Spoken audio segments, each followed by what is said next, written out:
दोस्तों होली का मौसम आ रहा है और बाटियां तो होली के दिन बनती ही हैं। आपने बहुत टाइप की बाटी बनाई होंगी, लेकिन आज मेरे हिसाब से आप एयर फ्रायर की बाटियां जरूर ट्राई कीजिए।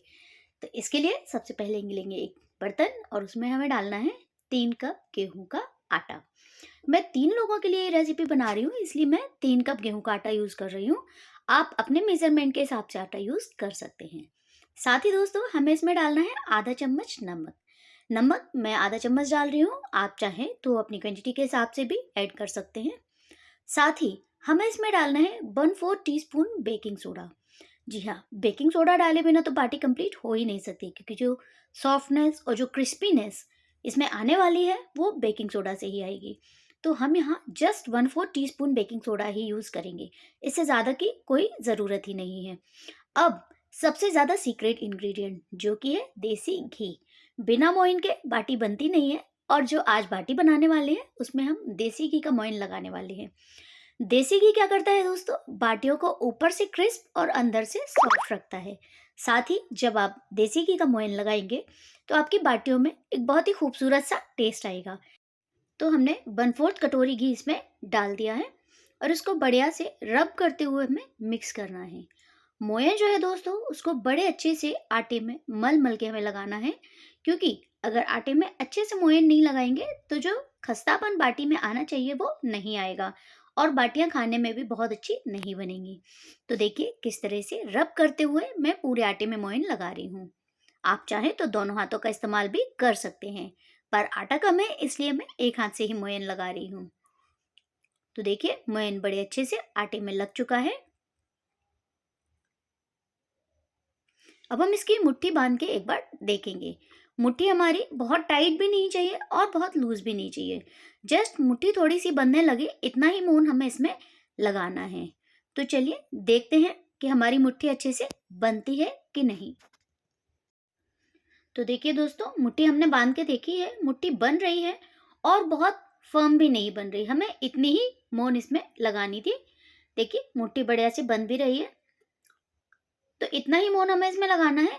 इतना हमने आधा कटोरी घी जो लिया था उसमें से 1/4 कटोरी घी बच गया है। तो टोटली इसमें 1/4 कटोरी घी ही लगा है। अब दोस्तों हमें नॉर्मल वाटर से इसको बाइंड करते हुए इसका आटा बना लेना है। हमें इसको बहुत मसलना नहीं है, जस्ट हमें सारे आटे को इकट्ठा करके हल्का सा बाइंड कर लेना है। बहुत ज़्यादा इसको मसलने की ज़रूरत बिल्कुल नहीं है। साथ ही ध्यान रखें दोस्तों, पानी कम कम ही डालें, क्योंकि हमें इसका थोड़ा हार्ड आटा लगाना है, जैसा कि हम मटरी वगैरह के लिए लगाते हैं।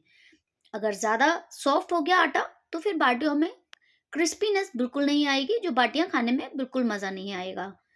तो देखिए इस तरह से हल्का मसलते हुए एकदम हल्का हल्का हमें सारे आटे को इकट्ठा कर लेना है। साथ ही थोड़ा थोड़ा पानी डालना है इसमें।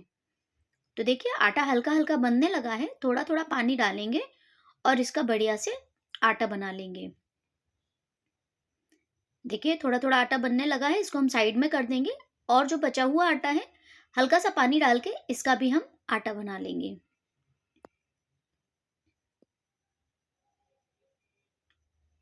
ध्यान रहे दोस्तों, हमें आटे को ना ही ज्यादा मसलना है और ना ही इसको सॉफ्ट रखना है। तो देखिए मैंने एक हार्ड आटा लगा के तैयार कर लिया है। साथ ही आप इसमें जो दरारें देख रहे हैं वो मोयन की वजह से हैं। तो चलिए एयर फ्रायर को प्रीहीट कर लेते हैं। तो 180 डिग्री पे 6 मिनट के लिए हमें एयर फ्रायर को प्रीहीट करना है। तो एयर फ्रायर हमने प्रीहीट करने लगा दिया है। साथ ही जो आटा था उसके हमने टुकड़े तोड़ लिए हैं। अब हमें एक टुकड़ा उठाना है और इस तरह दबाते हुए गोल गोल करते हुए एक बाटी का शेप दे देना है। तो देखिए कितने बढ़िया से मैंने आटे को मसल मसल के ऊपर से चिकना भी कर लिया है, और इस तरह रोल करके हम इसको एक बाटी का शेप देंगे और साथ ही अंगूठी से बीच में हल्का सा प्रेस कर देंगे। और इसी तरह हमें सारी बाटियों को तैयार कर लेना है। तो देखिए कितनी बढ़िया बाटियां हमने तैयार करके रखी हैं। इनमें आपको जो हल्की हल्की दरारें दिख रही है ना, जब ये बेक होंगी तो ये दरारें और भी अच्छे से फैल जाएंगी। ये साइन होता है कि हमारी बाटी बहुत अच्छी बनने वाली है। तो देखिए दोस्तों, हमारा एयर फ्रायर प्रीहीट हो गया है और सारी बाटियों को हमें एक एक करके एयर फ्रायर में लगा देना है। मैंने जितना आटा लिया था उसमें से मैंने 9 बाटियां बनाई हैं। आप थोड़ा अगर छोटा रखें तो 10 बाटियां भी बना सकते हैं। तो सारी बाटियों को हमने एयर फ्रायर के डब्बे में रख दिया है और इसको अब वापस से हमें बंद कर देना है। अब क्या करेंगे दोस्तों, एयर फ्रायर को 200 डिग्री पे 15 मिनट्स के लिए हमें लगा देना है। लेकिन इसको 5 से 6 मिनट के बाद हमें बाटियों को खोल के चेक करके उलट पलट कर देनी है। तो देखिए, बाटियां गोल्डन ब्राउन हो चुकी हैं, दोनों तरफ से मैंने इनको सेक लिया है। कितना बढ़िया बाटियों में कलर आया है और ये दरारें देख रहे हैं कितनी खुल के आई हैं। दरारें अच्छी आई हैं, इसका मतलब हमारी बाटी अंदर से भी उतनी ही सॉफ्ट बनी है। तो अब ये एमपी की बाटी है जिसको हम घी में डिप नहीं करेंगे बल्कि घी में फ्राई करेंगे।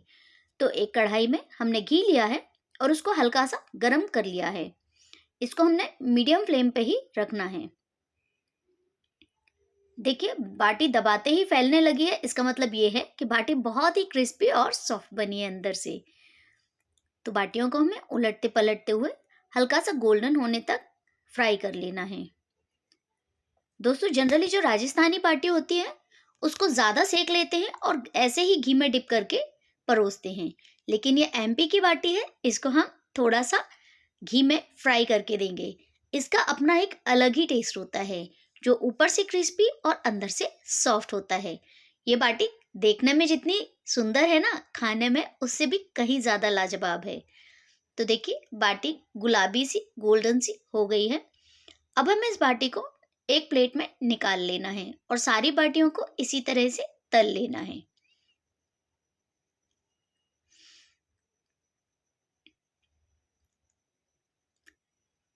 तो देखिए दोस्तों, कितनी बढ़िया गुलाबी गोल्डन बाटी हमारी बनके तैयार हुई है। इसके साथ ही मैंने बनाई है दाल। दाल के साथ मैंने यहाँ पे कैरामेल खीर भी बनाई है। अगर आपको इसकी रेसिपी चाहिए तो मुझसे पूछ सकते हैं। साथ ही मैंने बनाई है टमाटर, धनिया, पुदीना और हरी मिर्ची की चटनी।